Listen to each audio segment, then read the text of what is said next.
Hello and welcome to episode 236 of Drink the Movies. I'm Brian here as always with Michaela, and I only have one thing to say. Damn it, Janet. Happy birthday, Rocky Horror Picture Show. Happy birthday indeed. 50 years, Brian. 50 50 years. years of doing the time warp, of going off into space, of some Move to the very, left. very interesting, beautiful eye makeup. I still can't get Dr. Frank-N-Furter's lips out of my mind because that purple sheen. Yeah, 50 years. I cannot believe how old this movie is, really. Yeah. And you are not alone in not being able to get Dr. Frank-N-Furter out of your mind. Aside from Brad and Janet, Rocky Horror Picture Show has, encapsulated the minds and imaginations of, the world now for, the better part of 50 years. And we're going to talk about, the legacy piece of all of that as we get into the movie. But yeah, absolutely. It's almost exactly its 50th birthday here in the States. So what better time to pay homage to that spaceship castle thing? The that whisks us away on a magical journey. So let's do that. Let's take a quick break. We have a cocktail here that is going to pay homage to this musical pretty well, I think. So let's grab some dark rum, take a quick break, and we'll be right back to mix up this week's drink. So, Brian, I think all of this to say that the cocktail that would be like most comprehensive of this film would be probably 16 different cocktails because there is a lot of pieces that make this masterpiece that is Rocky Horror Picture Show. But Hmm. I think it would go without saying that a drink dedicated to Dr. Frank-N-Furter and all of his fabulousness. What we did, we found a Dr. Frank-N-Fizz that was at Bar GPT, which is interesting because I don't actually know if this is like a AI thing. But I went and looked, scoured the internet, and this was my favorite one. It looks beautiful in the picture that it created. Mine, and I don't know what yours looked like because we were not together when we made this, but mine looks way less beautiful than this one. This one is Yeah. actually pretty stunning. Yeah, so we're going to talk about it, but it is supposed to pay homage to Dr. Frank-N-Furter. It's called the Dr. Frank-N-Fizz. It's a mix of a bunch of different things, and we're going to talk about whether any of that works. Yeah, absolutely. We're gonna throw this together, see how well it combines, and I think it does do a pretty good job of paying homage there. Mine came out as this kind of cherry pink color, which is good because the movie opens up, right on those bright red lips, so it kind of is paying homage to that color there. Has a little bit of glitter in there. You can put that in there, and that's going to, give you a little sparkle there. I feel like Dr. Frank-N-Furter would appreciate that too. So let's go ahead and mix one of these up. So into your shaker tank goes 2 ounces of dark rum, 1 ounce of cherry liqueur, 1 ounce of lime juice, 1 ounce of cinnamon syrup, and a dash of Angostura bitters. So you can go ahead and shake that up with some ice and then strain it into like a highball glass with some ice. And then you're going to top that. You can throw in some edible glitter if you want to, and then go ahead and top it off with ginger beer. Go ahead and garnish with a lime wedge or a maraschino cherry, and then you can sip and enjoy. So, yeah, there's a lot going on here. It's basically like an extension of the dark and stormy, which is one of my favorite, kind of two ingredient cocktails, which is dark rum, ginger beer, and a little bit of lime there. So it's bringing in the addition there of the cherry and of this cinnamon syrup. The Angostura bitter, I think, is this there to kind of tone down the sweeter notes of the cherry liqueur and the dark rum. Michaela, it's a little busy tasting, I thought, but what did you think about this? And then I'll circle back and tell you what I thought. I love a dark and stormy, and I do not love this drink. I think it is too busy. Now, to be fair, mine looks nothing like, um, and I'm the one who did the content for this one. So when you look at the picture, Michaela it looks GPT. nothing. Michaela GPT.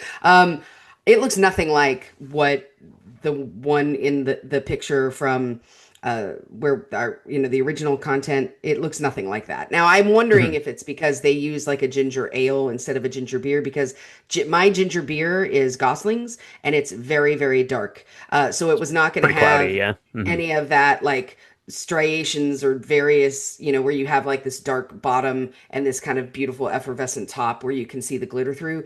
I Right. put a ton of glitter in mine. Now I use like a dark silver glitter because I thought that that would just catch the light better because it was such a dark cocktail and it still is kind of cloudy. So I feel like I failed somehow in this one because when I looked at the ingredients, I thought this is going to be really interesting. It's probably going to be pretty good. Um, I find it real sweet. A whole ounce of cinnamon syrup is a lot of cinnamon syrup, I feel like. Um, Hmm. it's real sweet. The lime juice kind of cuts that. So I think this could be something that I would enjoy, but I'd have to play with the ingredients, like the variations on the amounts for it to work for me, I think. And then maybe instead of doing real ginger beer, do it like a ginger ale to give it the better color. But then that's not going to be as gingery. So I don't know. I don't know. This was a miss for me, unfortunately.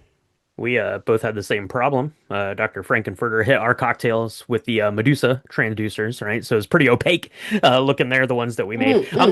This was pretty good. I'm also a big fan of the Dark and Stormy, so I like from that aspect. I thought that the cherry was a little bit much. I would Mm. have liked a little bit less of that. I didn't mind the cinnamon so much, but I did think it was a little busy. So I think maybe, dialing back the cherry, dialing back the cinnamon, so you just get, more hints of that as opposed to, being clobbered over the head. And maybe that is the point here for the Rocky Horror Picture Show, right? It's not holding back at all. It's just coming at you with exactly what it wants to do. So maybe that was the point of the cocktail.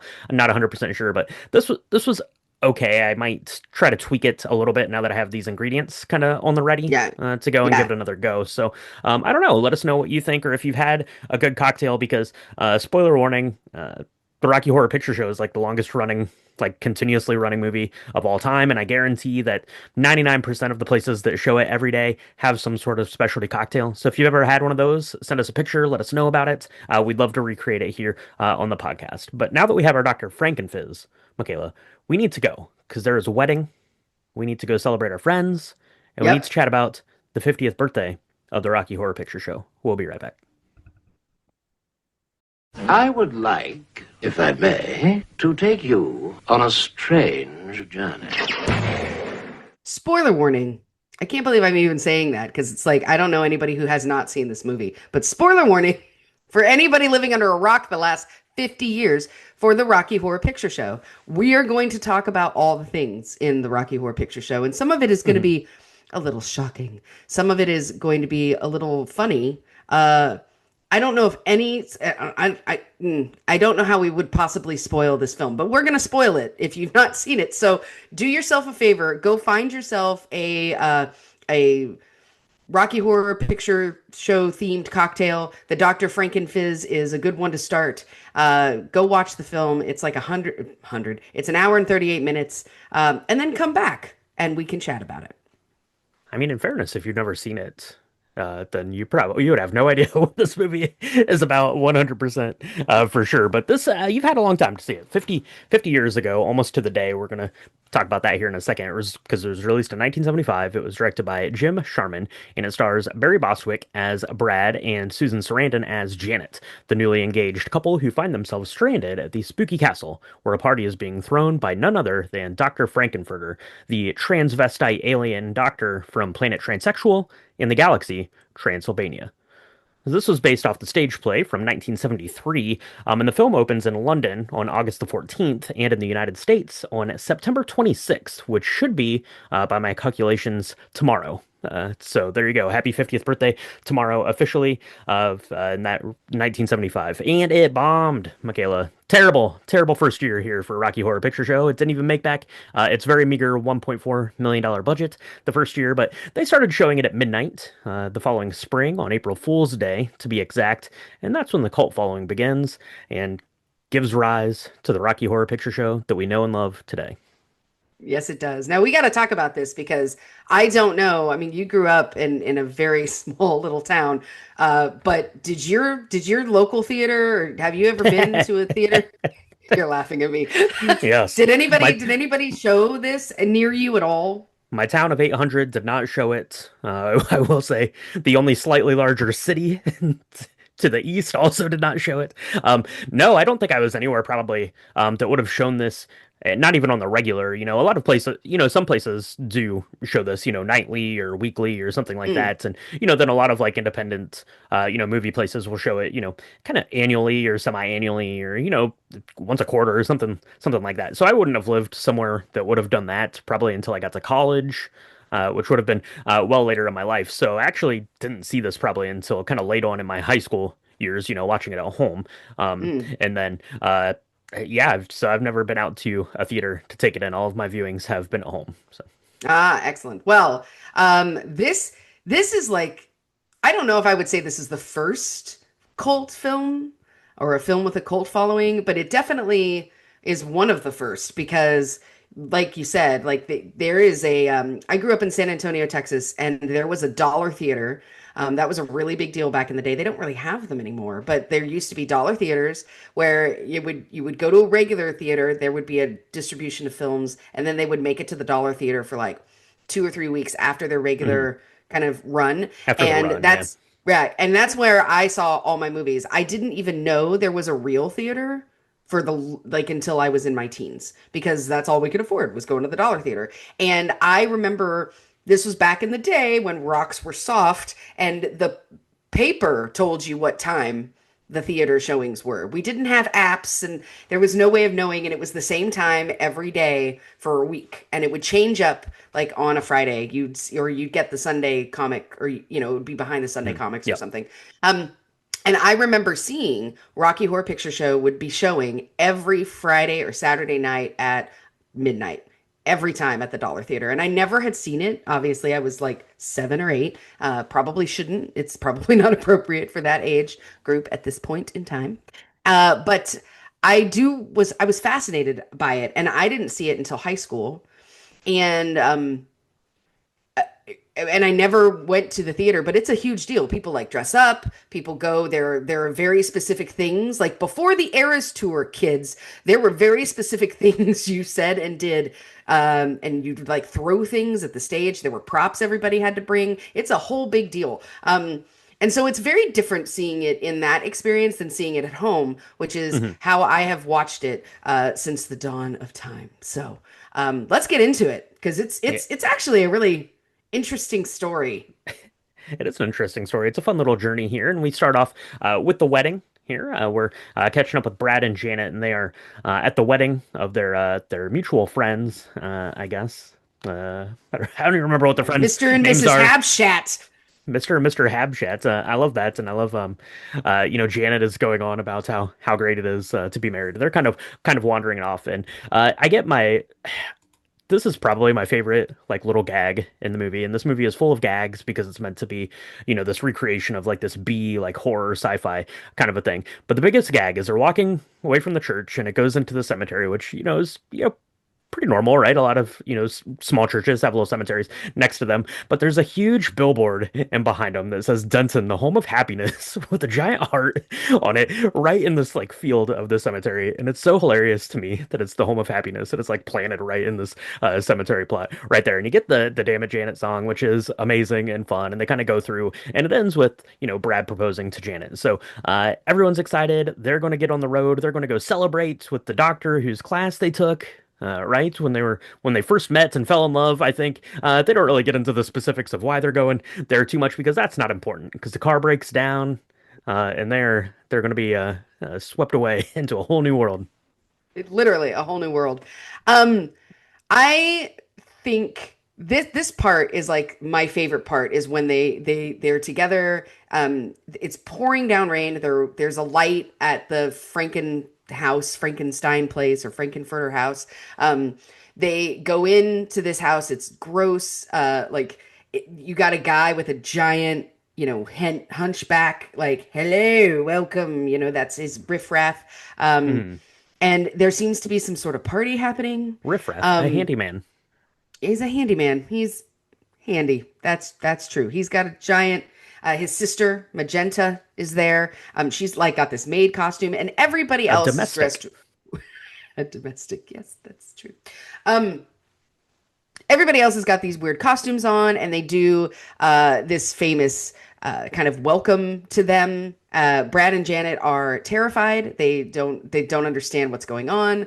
And I love how Janet knows what's up, right? She's like, I want to go back to the car. I do not care if there's no phone. Like, this is weird. I do not like it. And Brad is like, it's fine. It's totally fine. They're from Germany or something. They're just from a different place. And this is how they say hello.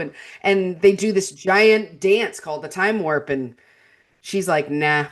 I love Brad because the whole time he's like, you'll be fine. You're here with me. And Brad is like so out of his depth this whole movie, which is hilarious that he thinks he has everything under control, and he most definitely does not. I love that. And about this time we're also introduced to um the criminologist, an expert, right? It's played by Charles Gray. So it's kind of being presented as almost this I don't know, like this like kind of like this crime documentary slash like Yeah. Twilight Zone kind of a thing where he's like pseudo narrating like what's happening.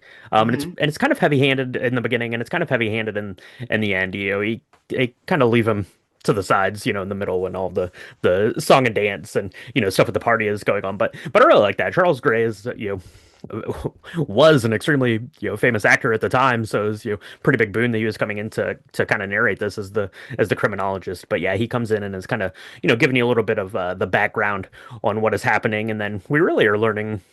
This through the songs that are being presented. Obviously, you have the big one there with the time warp, which is just meant to, kind of invoke this big giant party, right? So that Mm. we're traveling through, I guess, time and space to this place, and then we're introduced to none other than Dr. Frank-N-Furter, a scientist played by Tim Curry. Tim Curry, who is amazing. His entrance is great. They've got this old rickety elevator that he pops out of. He is dressed in the most amazing, like bustier thing that I've seen so many versions of people doing like cosplay of Dr. Frank-N-Furter, and none Mhm. of them look as good as the original. Like he's got these amazing, the eye makeup is great. Again, his lips are this beautiful purple like glimmery sheen.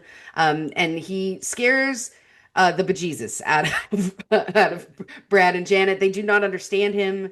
They don't understand what's going on. But he tells them that he's just a sweet transvestite from Transsexual Transylvania. It's no big deal. No No big big deal. deal. And he likes them enough to invite him to his lair, which is up the elevator, and everybody else is like oohing and awing. Yeah. He's like, "Hey, come see my latest experiment. I'm a scientist, and I've been working really hard on something real special.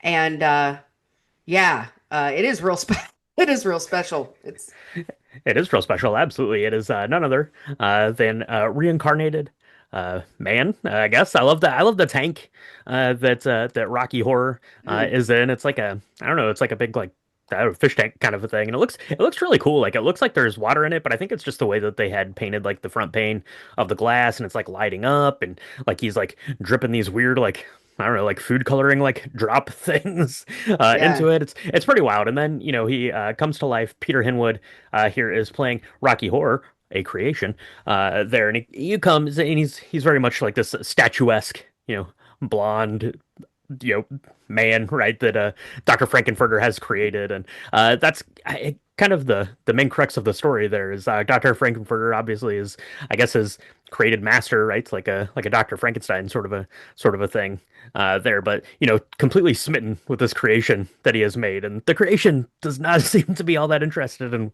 what Dr. Frank-N-Furter has to say, kind of until the very end, and that's when jealousy arises and things like that. But on one hand, I guess you could say that Rocky Horror, the monster here, should be the main character of the story because it is called the Rocky Horror Picture Show, right? His name is right in the title, but certainly it's Dr. Frank-N-Furter's story on one hand, but on the other hand, it's really I think about the the awakenings of Janet and Brad.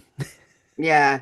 Yeah. So it's interesting because the Rocky looks pretty great. He's like chiseled out of muscle and Janet's like, I don't really like that many muscles.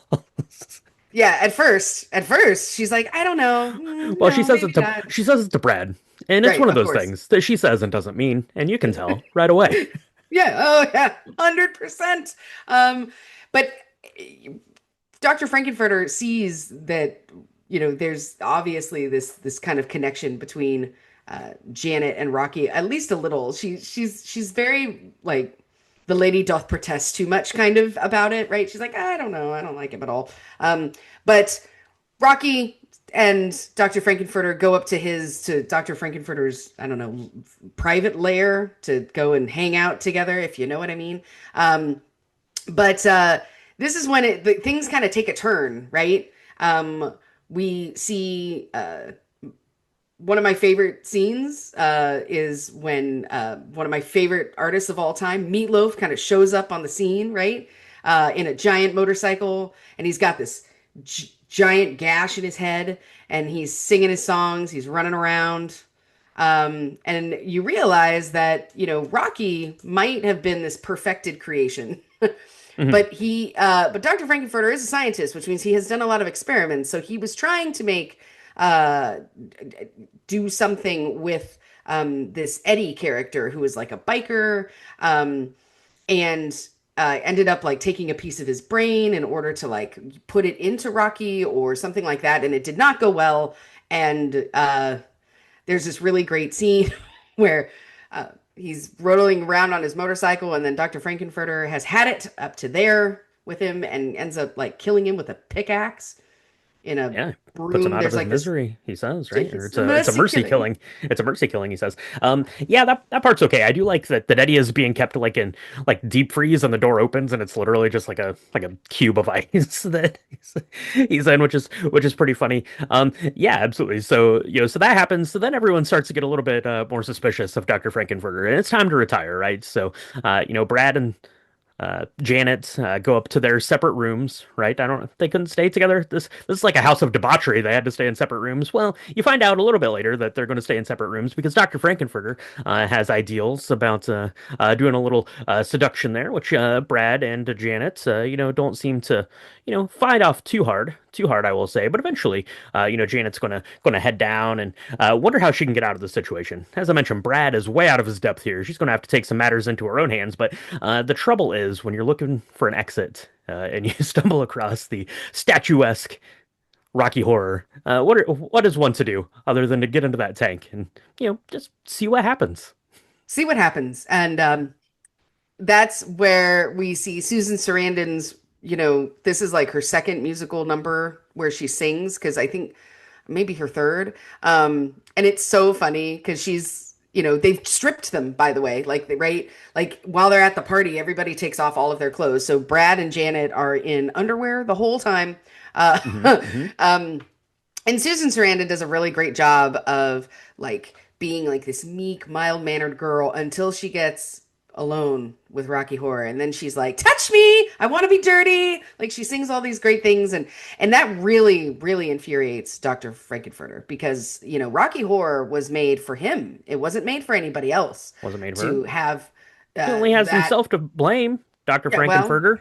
yeah, You opened her yeah. eyes to a whole new world. It's your Apparently, fault, guy. Apparently, going into her bedroom with a wig on, trying to look like Brad, and then turning into Frank-N-Furter. And what I find interesting is the lines are almost exactly the same for when he For seduces both, yeah. Mhm. both Brad and Janet, and it's really hilarious because even Brad is like, okay, at the end, he's like, it's fine, okay, let's just figure it. Let's see what happens. And then they're both real mad at Janet. There's this great bit that they do where everybody's looking at each other and they're like, Brad, Janet, Rocky, Janet, Brad, Dr. Frank-N-Furter, Rocky, and they're both like all like looking at each other because they're shocked at what they have allowed to transpire, and they have themselves to blame. You were right.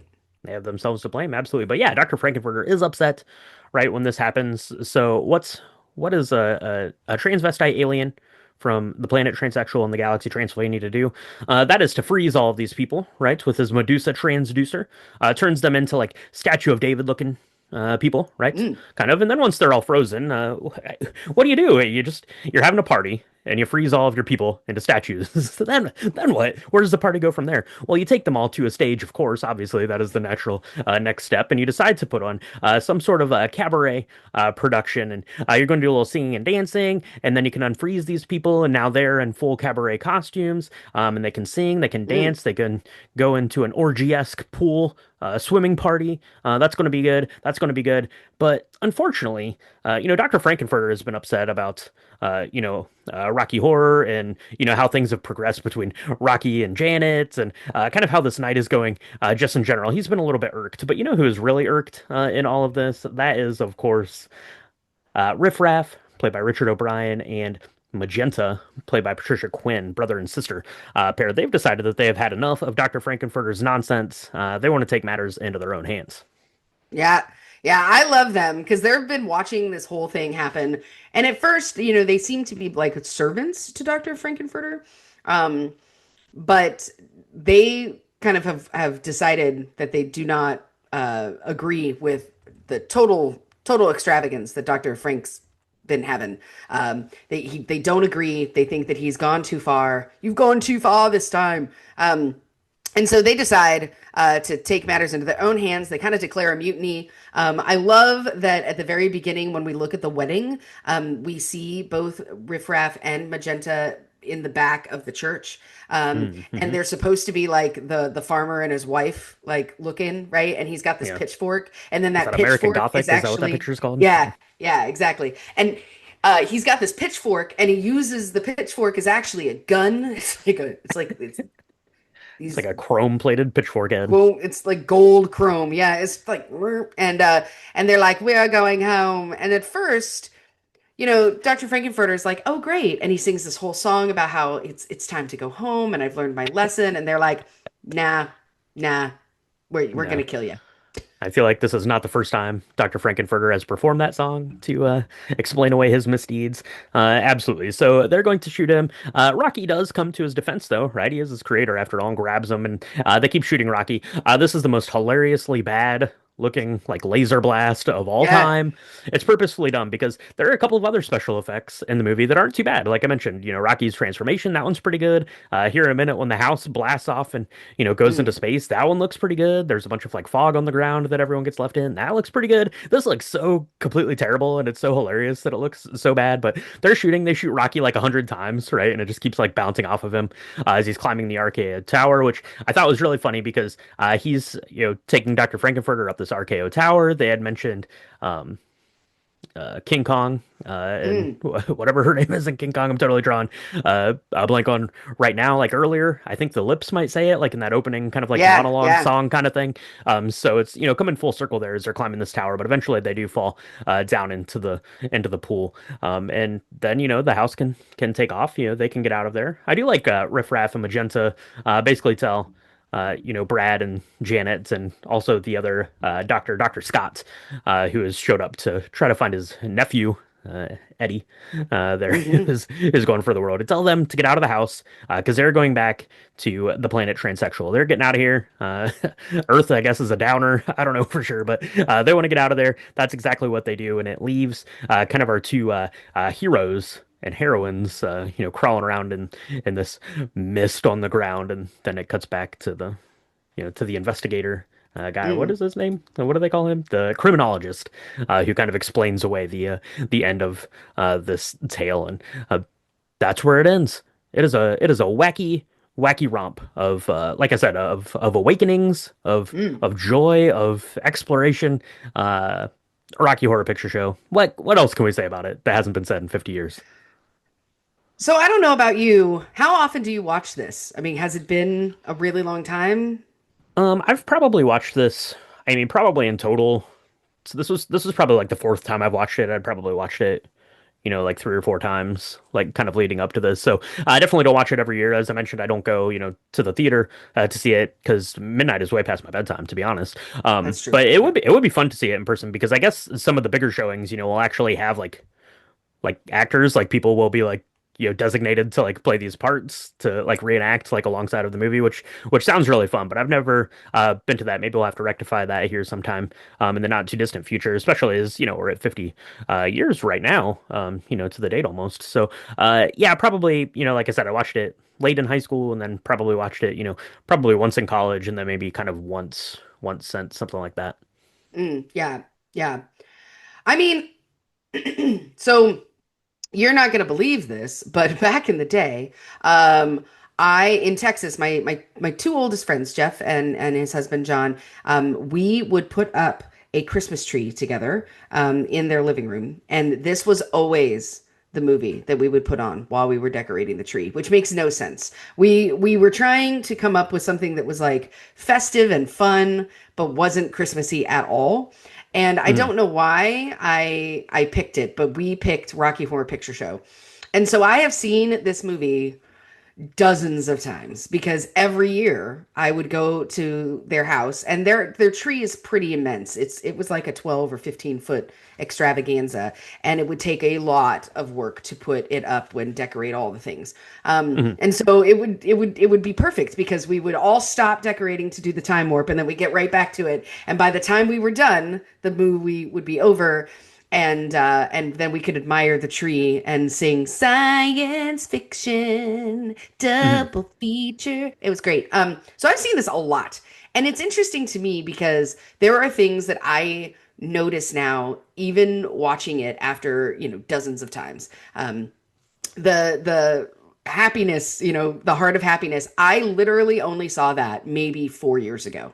I realized that when I was like, is that in the middle of the cemetery? What is happening? Like, there are so many pieces that if you are a super fan, you can try and explain it to a non-super fan, Mhm. and you will get lost. It really is like the depth and knowledge that I feel like the Swifties have around all the Taylor Swift stuff, right? And this is the only phenomenon that I can really compare it to, because if you're trying to explain it to someone, they're going to think you're nuts. They're going to not understand. And that's okay. They don't need to get it because you know all the things.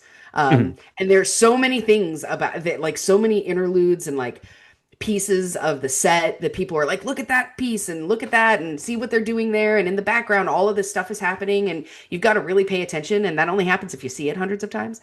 Um, Mhm. but yeah, it's such a funny, wacky story. It's not for everybody, you know. I mean, I've shown it to a bunch of people for the first time, who are also over at my friend's house decorating, and they're like, "I don't understand why this is such a big deal," and that's okay. It's not for And that, everyone. and that's okay. Yeah, it's certainly I think designed and created to appeal, um, to people more than others. It's very very wacky. It is I find it to be hilarious. I think that the musical numbers, save for Eddie's, which wasn't my favorite to be completely honest, which is wild because you go on to put out the like top selling album of all time and like 2 years after this. But I find the musical numbers to be great. I Yeah. love like how campy it is, and like kind of like how like deadpan it takes itself. I find it to be really funny, and really good and worthwhile to be watched. But it does totally make sense that it completely bombed when it came out. Like Oh the yeah. movie is it's insane. It is over the top. Like at the time, no one would have ever heard of these people. Save Charles Gray, who plays the investigator or whatever. I mean, he was Blofeld in James Bond, right? Everyone knew who that Right. was at Right. this time, but no one knew who the rest of these people were. And now we know Tim Curry and we know Susan Sarandon, but really, honestly, we only know them, and they would have acted and stuff over the next, you know, 15 years, but it really wasn't until Tim Curry was Pennywise in it in 1990 and until Susan Sarandon was in Thelma and Louise in 1991. And that's kind of when their careers really exploded. It wasn't really from this. Um, No. so Yeah. now we can watch this and they're almost like it's almost like an afterthought that they're the ones that are in it because it's far and beyond like being this wasn't their first acting gig, but kind of quote unquote kind of their first big one, I guess. But it's so like far and beyond like them now at this point. Yeah. Yeah, for sure. I mean, I remember there was an interview that was done with Susan Sarandon, and it was in the mid 90s. And so it was as her career was like taking off, right? She had done Thelma and Louise at that point. Um, I She think did she like Dead had Man Walking, I think was Dead Man the Walking, and next I think it like big was one.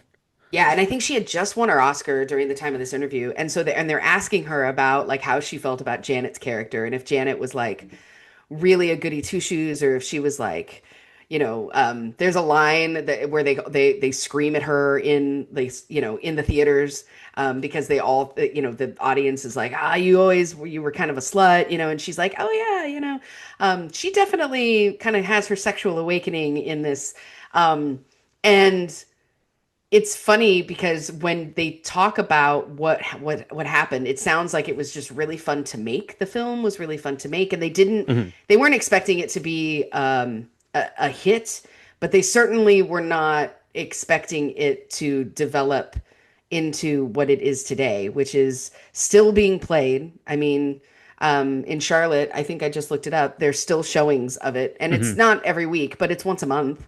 Yep. And then some of these like kind of dive bars will have parties in every fall for it, around Halloween. It's not really a Halloween film, but it feels like it kind of fits in that genre because of all the costuming and just the dark, house Frankenstein kind of motif. Hmm. Yeah, and apparently, I mean, it's big enough, deal, and that's part of its legacy enough that, Disney, I guess, when they acquired Fox and thusly all of their film catalog, they exempted, I guess, Rocky Horror from, that Disney Vault terrible nonsense that they do, so Rocky Horror could continue to be shown, everywhere freely, kind of no matter what. So that's pretty cool. That's pretty cool. So yeah, the legacy piece of Rocky Horror is as important or more important than the movie is itself at this point in time, 50 years on. But I mean, it's great, and I mean you can watch it, and you can watch it through various different lenses and see how many different levels it's great and how it might speak to people on different levels. And I think that's amazing, and I love that people can find things like this in movies to really latch onto and to see themselves on screen is pretty epic stuff. So any closing thoughts here about Rocky Horror Picture Show, Michaela? No, I think if you've not seen it, go do yourself a favor and watch it because now it's interesting now because it didn't make any money, right? But now it's like on the list of, you know, recognized for its historical, like cultural significance, right? And I think Hmm. that's really telling. It took it 50 years, but it's there. So, and it's not super long. I think that you were excited to see that. Because I make you watch a lot of really long movies, but this one's fun. I don't know if it's appropriate to put it on while you're doing Christmas decorations the way I do it every year, but you know, maybe the first of October, when it starts to get fall and spooky out. This is a good spooky kind of fantasy, zany story. It's worth your time. Absolutely, yeah. It's perfect here for this time of year as we're going to be transitioning into Halloween spooky stories. And yeah, it's perfect to put up while you're doing the Christmas tree because I think if there's one takeaway from the Rocky Horror Picture Show, it's that you should do whatever you want because it's your life. And there you go, absolutely. So that is a Rocky Horror Picture Show. Let us know what you think about this movie. Let us know if you're taking it in on its 50th anniversary, and let us know if you make your way out to see a midnight showing every once in a while. And if you mix up a Dr. Frank-N-Fizz or have some other cocktail we should check out, definitely let us know that. You can do that on our social medias. It's at Drink the Movies on Instagram, Threads, Blue Sky, and Facebook.com/Drink the Movies. If you want to see pictures of the cocktail we made, episode recaps, links to the merchandise shop, Drink the Video Games, all that stuff can be found on our website. It's www.drinkthemovies.com. And if you want to get a little bit more out of the podcast, show us some support, some love, come to do hangouts, get bonus episodes, all sorts of stuff. We're going to be releasing a bonus episode for Spinal Tap 2, The End Continues. That should be out by the time you're listening to this. You can find that information on our Patreon. It's patreon.com/drink the movies. Michaela, we've got a bunch of stuff coming up for Halloween now. I think, we've kind of we've teased it in here with the Rocky Horror Picture Show, just how Dr. Frank-N-Furter would have wanted us to do it. And we've got some classics coming up this month, I think, on the schedule. So people are going to want to make sure that they get their trick or treat candy. They get some I don't know, probably like a peanut butter cup cocktail. So everything in October is going to be sweet tasting on the cocktail front. Absolutely. So get those and get ready to go with us because we have a lot of fun stuff coming, Michaela. Where can everyone join along with all that? You can find us on Apple Podcasts. We're on Spotify. We're on Good Pods, anywhere actually where Spotify podcasts are supported and distributed. So, where you're hearing us right now, there is a subscribe button. We do 2 drops a week. We talk all box office stuff and do easy cocktails in our lobby bar. And then we do our deep dives like this one you just listened to. If you're liking what you're hearing, you can always leave us a 5-star review. No matter what platform, it helps us really spread all the Drink the Movies love out there. And if you're into video games, go to drinkthemovies.com. Go listen to Drink the Video Games because it's amazing. Even if you're not super into video games or you've never played them, you get to see Brian play them. I come in and give you a cocktail. It's really a lot of fun, and that's really great. So yeah, Absolutely. So that's going to wrap it up here for episode 236, the Rocky Horror Picture Show. Thank you so much for joining us, and we'll talk to you next time on drink Drink the the movies. Movies. And you turn to the left. Let's do the time warp again. Well, I'm putting up my Christmas tree. There you go.